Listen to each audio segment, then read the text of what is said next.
According to the Oxfam's report, Survival of the Richest, the India Story, the richest 1% in India now own more than 40% of the country's total wealth, while the bottom half of the population together share just 3% of wealth between 2012 and 2021.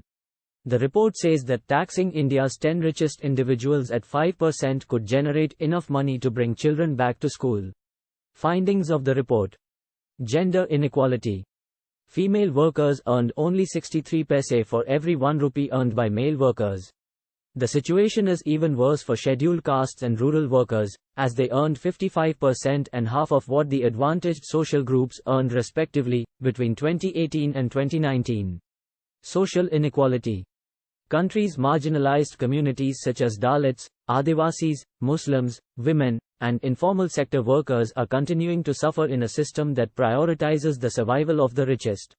The poor in India are paying disproportionately higher taxes, and spending more on essential items and services when compared to the rich. Suggested measures to combat inequality. Implement inheritance, property and land taxes, as well as net wealth taxes, in order to reduce inequality and generate revenue for social programs. To enhance the budgetary allocation of the health sector to 2.5% of GDP by 2025, as envisaged in the National Health Policy. To enhance the budgetary allocation for education to the global benchmark of 6% of GDP. To combat these problems, Oxfam urged higher taxes on the rich, through a combination of measures including one-time, solidarity, taxes and raising minimum rates for the wealthiest.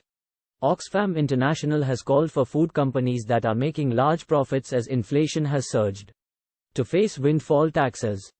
The idea behind this is that these companies have benefited from the rising prices of food and other essentials and should contribute a fair share to help address poverty and inequality.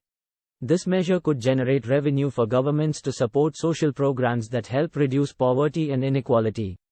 Portugal introduced a windfall tax on both energy companies and major food retailers, including supermarket and hypermarket chains. Sources for data. The report is based on data from multiple sources, including Forbes and Credit Suisse for information on wealth inequality and billionaire wealth in the country. Additionally, government sources like the National Sample Survey, NSS, Union Budget documents, and parliamentary questions have been used to corroborate the arguments made throughout the report. Let's talk about windfall tax. Windfall taxes are taxes imposed on unexpected or extraordinary profits, such as those made during times of economic crisis, war, or natural disasters. Governments typically levy a one-off tax retrospectively over and above the normal rates of tax on such profits, called windfall tax.